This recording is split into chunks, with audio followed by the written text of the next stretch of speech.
इन लोगों के बयान का नोटिस मत लीजिए। ये लोग ऐसे ही पटर पटर करते रहते हैं। जब तेरे होंगे टुकड़े हजार इंशाअल्लाह इंशाअल्लाह, तो यहाँ ही बैठ के ताली बजाते हैं। स्टोरी देखेंगे तो उनकी रूह कांप जाएगी आलोक मेहता जी को। और ये लागू होगा, हर हाल में लागू। बड़ी तेजी से ईसाई धर्म के लोगों की संख्या बढ़ रही है। हमारे सीमावर्ती जिलों की स्थिति ये है कि हिंदू घट रहे हैं और बाकी लोग बढ़ रहे हैं। अन्य राज्यों में ये कानून लागू है, बिहार में नहीं है। नहीं, स्वाभाविक है, बिहार में कड़े कानून नहीं है। सरकार इसकी समीक्षा करेगी और इसको समय रहते लागू करना चाहिए। अच्छा, तो आएंगे मैदान में तब पता चलेगा। धर्मांतरण को लेकर आज सदन में चर्चा हुई है। मिथिलेश तिवारी जी हमारे साथ हैं। आज धर्मांतरण को लेकर चर्चा हो रही है, बहस हुई है। नहीं, स्वाभाविक है, बिहार में कड़े कानून नहीं है। अन्य राज्यों में ये कानून लागू है, बिहार में नहीं है। तो हम लोगों का सीधा डिमांड है कि उत्तर प्रदेश की तर्ज पे बिहार में भी धर्मांतरण को रोकने के लिए कानून बनाए जाएं। बिहार की सरकार ने जवाब दिया कि ऐसा कोई प्रावधान नहीं है। इसी पे हमारी आपत्ति है। ये होना चाहिए। बड़ी तेजी से ईसाई धर्म के लोगों की संख्या बढ़ रही है। हमारे सीमावर्ती जिलों की स्थिति ये है कि हिंदू घट रहे हैं और बाकी लोग बढ़ रहे हैं। तो ये सब जो पूरा ये खेल चल रहा है, इस खेल को रोकने के लिए कड़ा कानून की ज़रूरत है। मैं माननीय विधानसभा के अध्यक्ष महोदय का आभारी हूँ कि उन्होंने इस बात की घोषणा की कि सरकार इसकी समीक्षा करेगी और इसको समय रहते लागू करना चाहिए। और ये लागू होगा, हर हाल में लागू। आलोक मेहता कह रहे हैं कि एक दो केस ऐसे हो जाते हैं, सारे केस ऐसे थोड़ी। अच्छा, तो आप एक चीज़ बताइए कि एक दो केस हो जाते हैं तो उनके लिए कानून नहीं होना चाहिए? अगर एक ही दो हो रहे हो तो आलोक मेहता जी इसलिए कह रहे हैं कि उनको वोट बैंक का खतरा दिख रहा है। हम लोग इसको राजनीति से परे देख रहे हैं। हम ये बिहार की अस्मिता से जोड़ रहे हैं, जिसके लिए महात्मा गांधी जी ने कहा धर्मांतरण किसी स्थिति में सही नहीं है। स्वामी विवेकानंद जी ने कहा धर्मांतरण राष्ट्रांतरण है। अब आलोक मेहता जी कह रहे हैं तो आलोक मेहता जी बताएं। हमारा मानना है कि धर्मांतरण पर कड़ा कानून लागू होना चाहिए और ये होगा। उनका तो ये भी कहना है कि हम भले ही कम संख्या में हैं, लेकिन ये लोग तो टिक भी नहीं पाएंगे। अच्छा, तो आएंगे मैदान में तब पता चलेगा।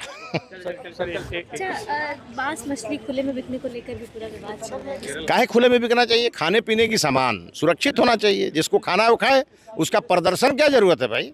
अब आने वाले दिनों में चैत्र नवमी का पर्व आएगा, चैत्र नवरात्रा शुरू होगा, शुद्धता का पर्व है। तो अब इसके लिए जरूरी है क्या कि हर जगह आप इसको मांस मछली को बेचिए?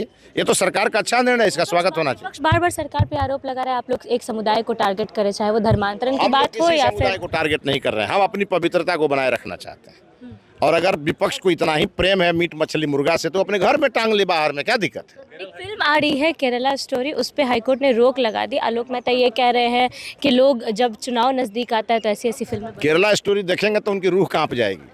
आलोक मेहता जी को मैं कहूंगा कि केरला स्टोरी देखिए। आप देखिएगा तो आपके अंदर बैठा हुआ हिंदू जग जाएगा। अपने हिसाब से फिल्मों को घुमा रहे हैं। नहीं, अपने हिसाब तो वो भी एक अपने हिसाब से बना ले। वो जरा दिखाए कि उनके पास क्या है। बाकी कोई भाजपा तो फिल्म बना ही नहीं है। फिल्म तो किसी प्रोड्यूसर और डायरेक्टर ने बनाया होगा। तो यही लगा रहे कि जहाँ जहाँ चुनाव होता है तो ऐसी ऐसी फिल्में आ जाती है। कश्मीर हो आरोप तो अभी गर्मी शुरू हो गया तो इसका भी आरोप लगाएंगे लोग कि भाजपा के चलते गर्मी शुरू हो गई। इनके बात का कोई मतलब नहीं है, न सिर है न पैर है। ये दिन भर आरोप लगाते रहे। बेतुका विवाद कह रहे हैं धर्मांतरण। अब वो तो बेतुका कहेंगे ही ना, उनको तो अपने वोट बैंक का खतरा नजर आ रहा होगा। ये लोग तो ऐसे लोग हैं जो जेएनयू में जब बोला जाता है ना भारत तेरे होंगे टुकड़े हजार इंशाअल्लाह इंशाअल्लाह, तो यहाँ ही बैठ के ताली बजाते हैं। ये नहीं सोचते हैं कि ये देश से जुड़ा सवाल है। तो इन लोगों के बारे में क्या कहें? इनके बारे में सब जानता है।